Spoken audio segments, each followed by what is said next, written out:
وصفة النهاردة من أكتر الوصفات اللي أنا شخصيا بحبها. السمك السنجاري. السنجاري بيتعمل بنوعين اتنين من السمك، البوري اللي هنعمل بيه وصفة النهاردة والبلطي، وكمان هقول لكم على طريقة تنظيفه وطريقة الفتح المظبوطة، يعني من الألف للياء.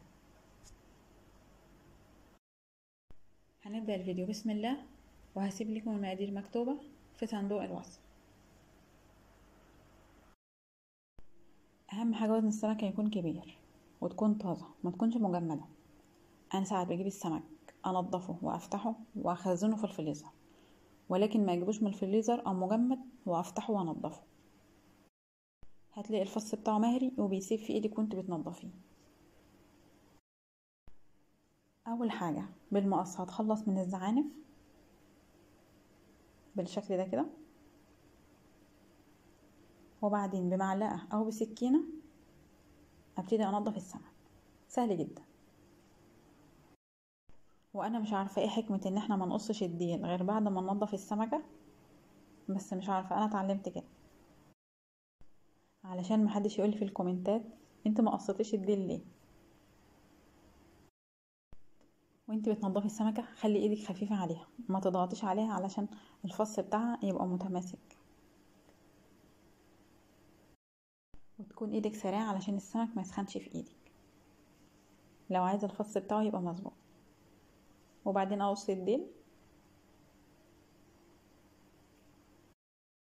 اول حاجه هفتح السمكه بالمقص مش بالسكينه، هفتح حوالي 3 سنتي لتحت من اول السمكه لاخرها، زي طريق كده همشي عليه بعد كده بالسكينه. بس لو انا بدات الاول بالسكينه مش هتطلع مظبوطه معايا، وكمان الراس بتبقى جامده والسكينه مش هتساعدني في الاول.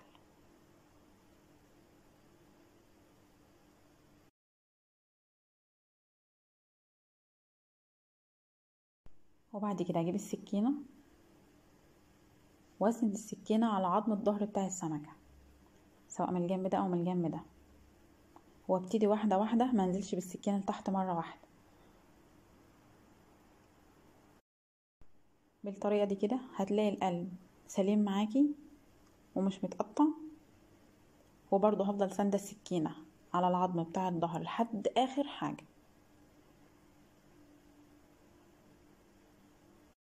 لو انت عندك كمية كبيرة من السمك، ساعة ما تفتحيها هترش عليها شوية ملح وتفركيها بايديكي، وبعدين تاخديها تحت الحنفية تغسليها. ولو الكمية مش كبيرة هتستخدمي المناديل زي ما انا استخدمت دلوقتي. لما تفتحي السمك ما تغسليهوش غير لما تتخلصي من الاحشاء الاول، علشان لو اتغسلت مش هتنضف معاكي بسهولة. لازم تنضف الاول بالملح او بالمناديل على الناشف، وبعد كده اغسليها براحتك. وانت بتغسليها تحت الماء لازم ايدك تكون سريعة علشان الفص ما يسيبش منك وتفضل متماسكة زي ما هي. بس كده، انا هاخدها اغسلها وارجع ليكم تاني.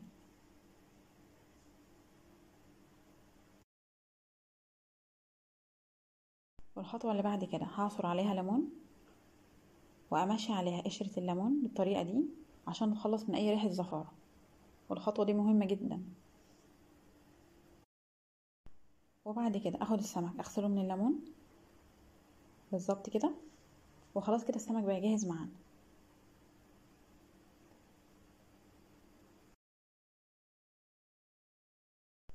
في بولة هضيف معلقة كبيرة توم مفروم، ومعلقة كبيرة خل، وربع كوباية عصير ليمون،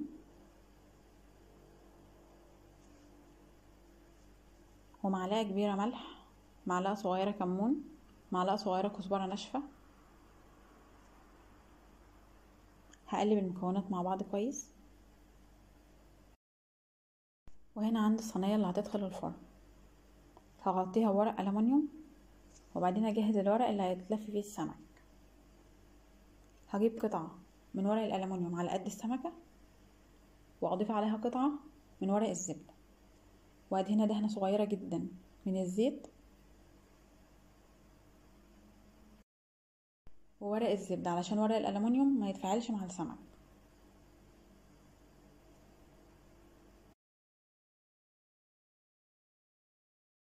والف الورق حوالي السمكة، اعمل لها كفر او برواز كده ياخد شكل السمكة.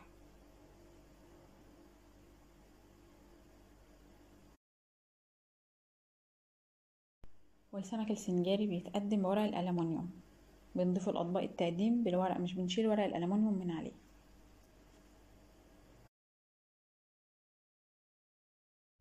هبعد الكاميرا وأصور معاكم واحدة تانية بشكل أوضح، بس هسرع الفيديو.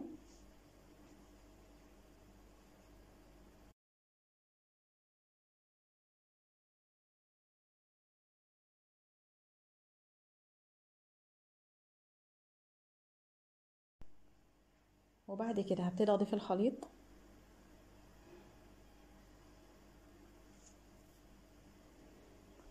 هغطي السمك كويس جدا بالخليط،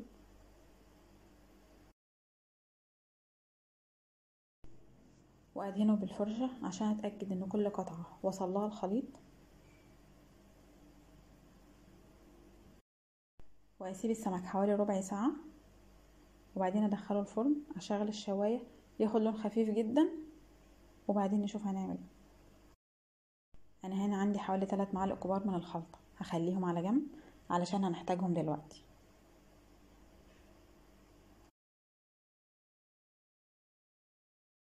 في طاسة على النار هضيف مكعب زبدة، وأول ما تسخن هنزل بالفلفل الألوان، هقلبه لحد ما يدبل حاجة بسيطة جدا.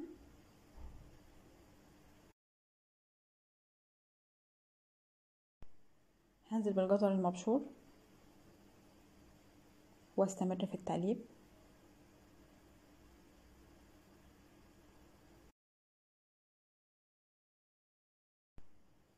وبعدين انزل بالبصل، انا مقطعه البصل جوانح رقيقة جدا عشان تستوي معايا بسرعة وما تقرمش في الاكل.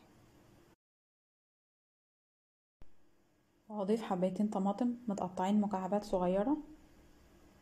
هقلب المكونات مع بعضها.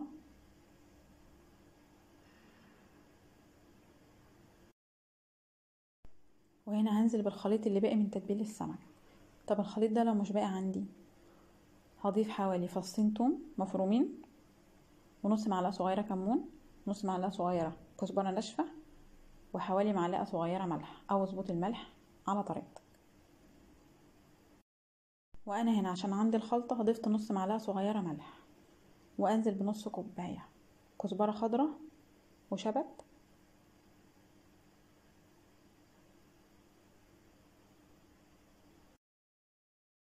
هقلبهم تقليبة صغيرة، وبعد كده المكونات بقت جاهزة معايا. وهنا السمك بعد ما اخد اللون الجميل ده هضيف عليه الخليط.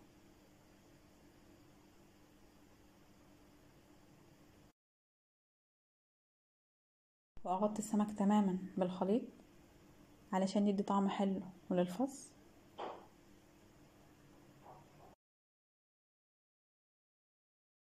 واضيف عصير ليمون عشان يديني ريحة حلوة ويديني طعم مزز كده جميل.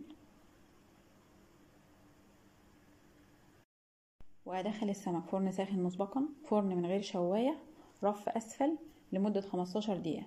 هياخد لون من تحت، وبعدين اشغل الشواية 10 دقايق ياخد لون من فوق.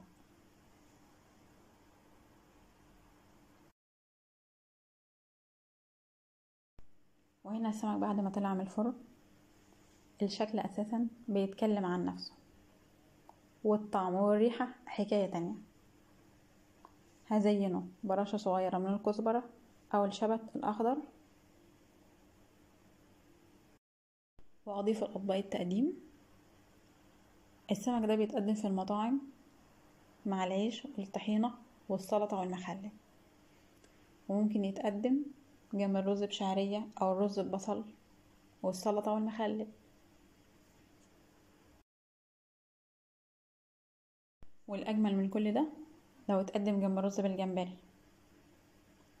وعملنا الرز بالجمبري في وصفة من الوصفات قبل كده، هسيب ليكم لينك الفيديو في صندوق الوصف. وهنا نكون وصلنا لنهاية فيديو النهاردة. ما تنسوش اللايك والشير، واحب اعرف رأيكم في الكومنتات. واشوفكم في فيديو جديد، وصفة جديدة على قناتي أفنان أيمن إن شاء الله.